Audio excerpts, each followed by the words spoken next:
Need to change the battery in your BMW X7 key fob? It's a simple process you can do yourself.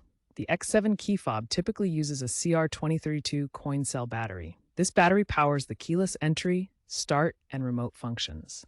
A replacement is needed every 1 to 2 years. You'll need a small flathead screwdriver or a key fob opener tool. Remember to dispose of the old battery as e-waste. Let's get started. First, locate the seam on the key fob, usually along the edge. Gently pry open the case using the screwdriver or opener tool.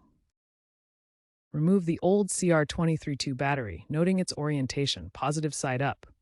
Insert the new battery with the correct polarity. Snap the case back together securely.